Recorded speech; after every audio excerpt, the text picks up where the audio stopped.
Hello दोस्तों, कैसे हैं आप लोग। मैं उम्मीद करता हूं कि आप बिल्कुल अच्छे होंगे दोस्त। तो दोस्तों, आज मैं फिर से आपके साथ जुड़ा हूं नए वीडियो के साथ, नई जोश और नई उमंग के साथ और नई उम्मीदों के साथ। वैदिक सभ्यता पार्ट 2 लेकर आया हूं दोस्त।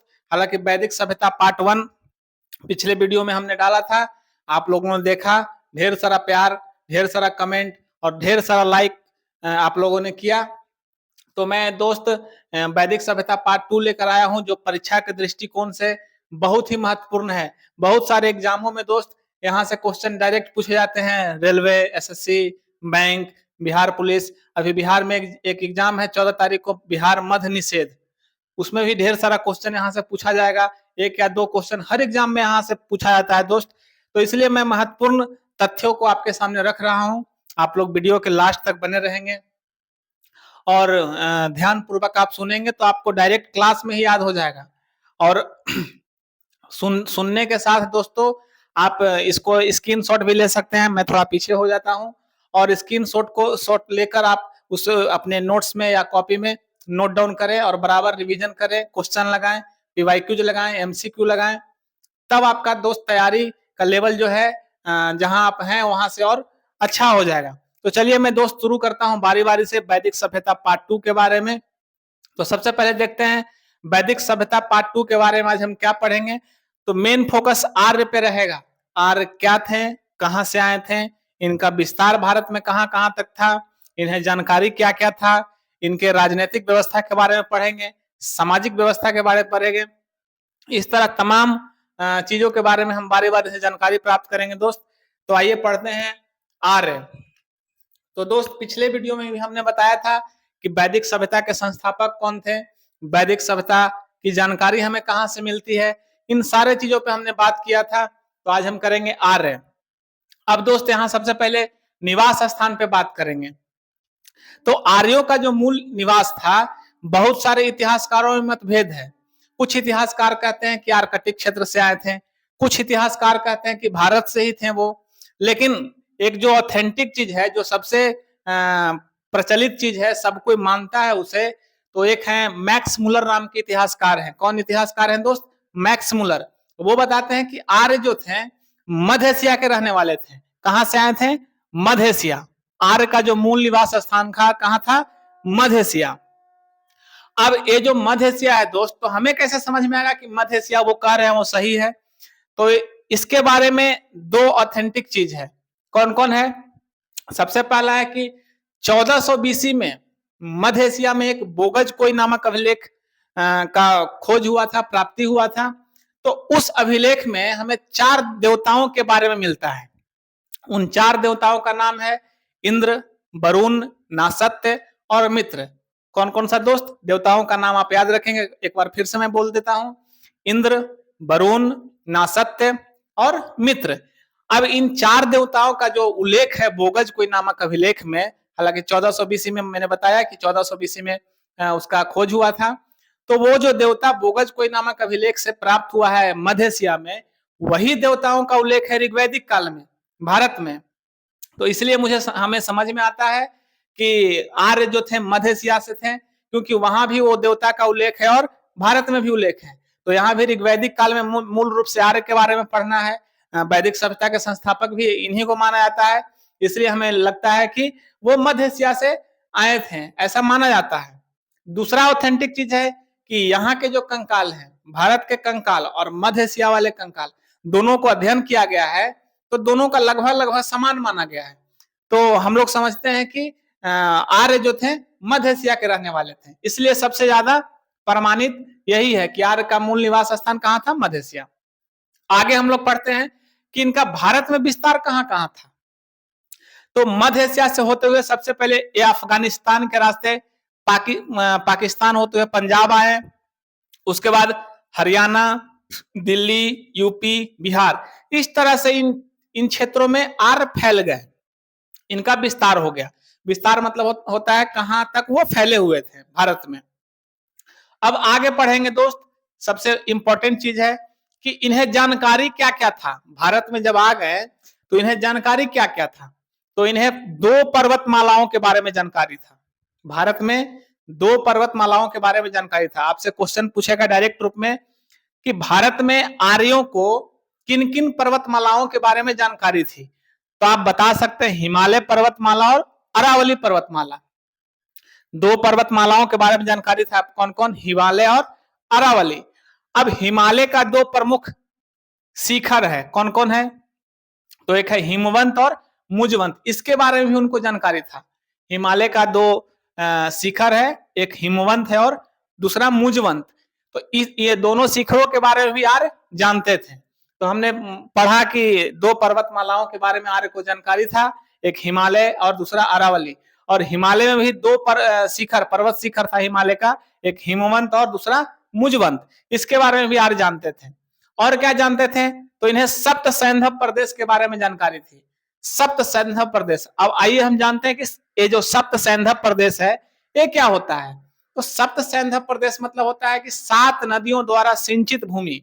क्या होता है, 7 नदियों द्वारा सिंचित भूमि। अब हम बारी बारी से इन 7 नदियों को देखेंगे कि ये 7 नदियां कौन कौन है और इन नदियों का पुराना नाम क्या था, इन नदियों का पुराना नाम क्या था। तो यह है सप्त सैंधव प्रदेश। हालांकि ये सप्त सैंधव प्रदेश में एक तो पहला है सिंधु नदी और 5 इसका सहायक नदी है। हालांकि यहां से बहुत सारा क्वेश्चन हम बनाएंगे, आप देखिएगा, ध्यान से सुनिएगा। इन 7 नदियों में सबसे पहले है सिंध, अभी हालांकि सिंध, लेकिन पुराना उसका नाम है सिंधु। पहला है सिंध जिसका पुराना नाम है सिंधु, और इसी सिंधु का 5 जो है सहायक नदियां हैं, आपको याद करने में आसान होगा। दूसरा है झेलम, क्या है दोस्त, झेलम, इसका पुराना नाम क्या था, बितस्ता, इसका पुराना नाम क्या था, पुराना नाम बितस्ता। उसके बाद है सतलज, सतलज इसका पुराना नाम क्या था, सतुद्री, सतलज का पुराना नाम सतुद्री। उसके बाद था रावी, रावी का पुराना नाम परुसनी, रावी का पुराना नाम परुसनी, रावी का पुराना नाम परुसनी, रावी का पुराना नाम परुसनी। हालांकि आप लोग पढ़े होंगे जब हम हड़प्पा सभ्यता पढ़ा रहे थे तो बता रहे, वहां पे बताए थे कि एक दसराग युद्ध, सॉरी हड़प्पा नहीं, पिछले वीडियो में, कि एक दसराग युद्ध लड़ा गया था किस नदी पे, तो परुसनी नदी, यही रावी नदी है, परुसनी नदी। उसके बाद है ब्यास, ब्यास का पुराना नाम क्या था, पुराना नाम बिपाशा, ब्यास का पुराना नाम बिपाशा। उसके बाद है चिनाब, चिनाब का पुराना नाम अस्किनी, चिनाब का पुराना नाम अस्किनी। ये जो 5 नदियां आपको बताया गया है, झेलम, सतलज, रावी, ब्यास और चिनाब, ये 5 नदियां सिंधु नदी की सहायक नदी हैं। आपसे क्वेश्चन पूछेगा कि निम्नलिखित में से कौन नदी सिंधु नदी की सहायक नदी नहीं है। ऑप्शन नंबर सी में दिया रहेगा सरस्वती, आप मारेंगे सरस्वती। बहुत सारा बच्चा समझ नहीं पाता है कि सरस्वती नाम देखने में एक ही जैसा लगता है तो समझ जाता है कि ये भी सहायक नदियां हैं, तो और किसी दूसरे को मार देते हैं। हालांकि हमने आपको बताया कि सिंधु, झेलम, सतलज, रावी, ब्यास और चिनाब, ये 6 नदी हो गया, जिसमें एक सिंधु और 5 उसका सहायक नदी। 7वां नदी था सरस्वती। हालांकि सरस्वती नदी को घग्घर भी बोलते हैं। सरस्वती नदी अब खत्म हो गया है, वर्तमान में उसका जो है घग्घर, उसी से पहचाना जाता है कि यह सरस्वती नदी था। उसका पुराना नाम द्वादशी था, द्वासदती, क्या नाम था, द्वासदती। सरस्वती नदी का पुराना नाम द्वासदती। अब इस तरह हम लोग सप्त सैंधव प्रदेश के बारे में पढ़े। उसके बाद पढ़ेंगे कि ऋग्वेद में गंगा नदी का कितना बार उल्लेख है, यमुना नदी का कितना बार उल्लेख है, और टोटल कुल कितनी नदियों का उल्लेख है ऋग्वेद में। तो आइए देखते हैं, ऋग्वेद में गंगा नदी का कुल 1 बार उल्लेख है, कितना बार उल्लेख है, 1 बार। उसके बाद यमुना नदी का कितना बार उल्लेख है, 3 बार, यमुना नदी का 3 बार, और कुल 21 नदियों का उल्लेख है। कितना नदी, 21 नदी। आपसे क्वेश्चन पूछेगा कि ऋग्वेद में कितनी नदियों का उल्लेख है, तो आप मारेंगे 21 नदी। गंगा नदी 1 बार, यमुना नदी 3 बार, और टोटल कितना नदी है, तो 21 नदी है। अब इसमें देखते हैं कि ये जो सप्त सैंधव प्रदेश में नदियों का नाम हमने बताया, उसका पुराना नाम बताया, तो देखेंगे सबसे प्रमुख नदी कौन था, सबसे प्रमुख नदी कौन था, तो सबसे प्रमुख नदी ऋग्वेद में है सिंधु नदी। कौन सा नदी है, सिंधु नदी। और सबसे पवित्र नदी किसको बोला गया है, सिंधु नदी सबसे प्रमुख नदी, लेकिन सबसे पवित्र नदी तो सरस्वती नदी, सबसे पवित्र नदी सरस्वती नदी। हालांकि सरस्वती नदी को बोला गया है देवितमा, मातेत्मा, इस तरह का शब्द सरस्वती नदी के लिए यूज किया गया है। तो आपने पढ़ा प्रमुख नदी सिंधु नदी और पवित्र नदी ऋग्वेद में, ऋग्वैदिक काल में सरस्वती नदी।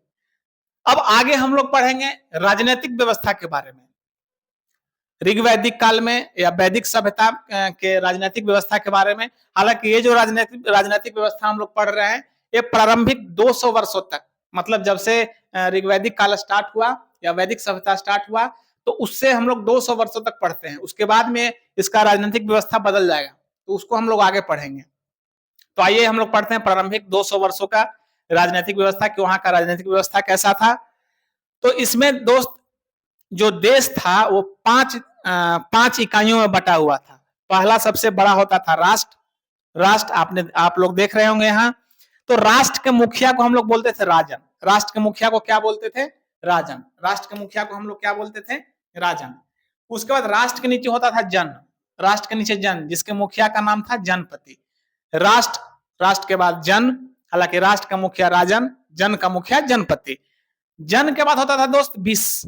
जन के बाद दोस्त विस के मुखिया विस्पति। विस के मुखिया को क्या कहते थे? विस्पति। उसके बाद विस के बाद ग्राम होता था। ग्राम को ग्रामीण। ग्राम के मुखिया को ग्रामनी। ग्राम के मुखिया को ग्रामनी। उसके बाद होता था ग्राम के बाद कुल। कुल के मुखिया को कुलप बोलते थे। कुल के मुखिया को क्या बोलते थे? कुलप। कुल के मुखिया को कुलप। इस तरह से 5 इकाइयां था कि एक देश का। पहला राष्ट्र, जन, विस, ग्राम और कुल। हालांकि इन सारे मुखिया के बारे में हमने बताया कि राष्ट्र के राजन, जन का जनपति, विस का विस्पति, ग्राम का ग्रामनी और कुल का कुलप। आप लोग याद रखेंगे, यहां से भी डायरेक्ट क्वेश्चन पूछा जाएगा कि निम्न में से कौन ऋग्वैदिक काल में इकाई देश का इकाई नहीं था। तो इस तरह से 3 देगा, 1 नहीं देगा। आगे हम लोग पढ़ते हैं 4 परिषद के बारे में। इस तरह से राजनीतिक व्यवस्था हम लोगों ने देखा कि 5 इकाइयों में देश बटा हुआ था। अब यहाँ 4 परिषद का वर्णन है ऋग्वेद में। तो कौन कौन? तो सबसे पहले वर्णन है विदत। कौन है सबसे पहले? विदत। विदत को दोस्त सबसे प्राचीन परिषद माना गया है। सबसे प्राचीन परिषद माना गया है विदत। आप लोग से क्वेश्चन पूछेगा कि ऋग्वेद में सबसे प्राचीन या ऋग्वैदिक काल में सबसे प्राचीन परिषद कौन था? तो आप कहेंगे विदत। दूसरा था गण। दूसरा कौन था? गण। हालांकि गण बोलते हैं सेना की इकाई को। गण किसको बोला गया है ऋग्वैदिक काल में? सेना की इकाई को। और 2 अन्य सेना की इकाइयां थी जिसका नाम था सर्ध और ब्रात। 2 अन्य सेना की इकाइयां था ऋग्वैदिक काल में गण के अलावा, जिसका नाम था सर्ध और ब्रात। तो ये 2 परिषद हो गया। तीसरा परिषद था सभा। सभा और समिति बहुत ही महत्वपूर्ण है दोस्त। आप लोग देखेंगे बहुत सारे टेस्ट में, मॉक में, पीवाईक्यूज में, बहुत सारे एमसीक्यू में आपको मिलेगा, डायरेक्ट क्वेश्चन यहाँ से मिलेगा कि सभा क्या है, सभा के अध्यक्ष क्या होता है, सभा कैसा सदन था। तो आप लोग अगर इसको पढ़ते हैं तो आप लोग आराम से आंसर कर सकते हैं। तो अब देखिए दोस्त, सभा। तो सभा को उच्च सदन बोला जाता था। सभा को कैसा सदन बोला जाता था? उच्च सदन।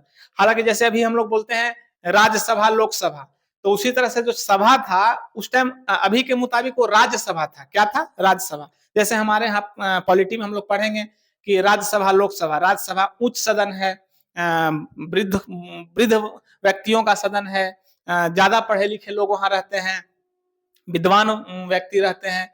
तो उसी तरह वहां सभा था। तो सभा कैसा सदन था? उच्च सदन था। इसके अध्यक्ष को सभापति बोलते थे।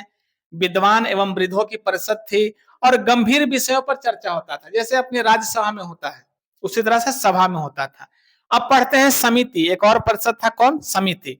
तो समिति को निम्न सदन, हालांकि अभी से तुलना करेंगे तो अभी लोकसभा, तो वहां समिति। अब इसके अध्यक्ष को बोलते थे ईशान। सबसे इंपॉर्टेंट इसको याद रखिएगा, आपसे पूछेगा कि समिति के अध्यक्ष को क्या बोलते हैं? तो ईशान। ऋग्वैदिक काल में एक परिषद समिति है जिसके अध्यक्ष को क्या कहते हैं? तो ईशान। आप लोग को क्लास में याद करवा देंगे दोस्त, बस ध्यान पूर्वक सुने। उसके बाद इसमें आम लोगों की परिषद थी। समिति कैसा परिषद था? आम लोगों की। लेकिन सभा कैसा परिषद था? विद्वानों का, वृद्ध व्यक्तियों का। आगे पढ़ते हैं, समिति में वाद विवाद होता था। वहां क्या होता था? सभा में गंभीर विषयों पर चर्चा होता था और समिति में वाद विवाद होता था, जैसे भी लोकसभा में होता है। तो इस तरह से हमने 4 परिषद देखा दोस्त। अब हम पढ़ेंगे सामाजिक व्यवस्था के बारे में। ऋग्वैदिक काल में या फिर वैदिक सभ्यता में उसके समाज कैसा था, कितने वर्णों में विभाजित था, तो उसके बारे में बारी बारी से हम लोग पढ़ेंगे। तो अब ऋग्वैदिक काल में समाज जो है 4 वर्णों में विभाजित था। कितना में? 4 वर्ण में। हालांकि इसका उल्लेख जो 4 वर्ण हम लोग बता रहे हैं, इसका उल्लेख 10वें मंडल में के पुरुष सूक्त में है। आप लोग पढ़ेंगे, पिछले वीडियो में हमने बताया था कि वर्ण विभाजन का उल्लेख किसमें है, 10वें मंडल के पुरुष सूक्त में। तो अब 4 वर्ण कौन कौन थे, तो पहला ब्राह्मण था। पहला कौन था, ब्राह्मण। पहला कौन था, ब्राह्मण। अब कहा गया है पुरुष सूक्त में, ऋग्वेद के 10वें मंडल के पुरुष सूक्त में, इनके बारे में कि ब्राह्मण जो थे आदि ब्रह्मा के मुख से जन्म लिए हैं। किससे जन्म लिए हैं, आदि ब्रह्मा के मुख से जन्म लिए हैं। हालांकि इसका कार्य क्या था, हम लोग बारी बारी से वर्ण के बारे में भी पढ़ेंगे और वो क्या करते थे। ये जो वर्ण विभाजन है कर्मों पे है, कर्म पे आधारित है, तो वो क्या करते थे। तो ब्राह्मण का कार्य था धर्म और शिक्षा का कार्य, मतलब धर्म के बारे में, शिक्षा के बारे में वो सब ये करते थे। ब्राह्मण ब्राह्मण देख रेख करते थे। और एक कहां से जन्मे है, आदि ब्रह्मा के मुख से।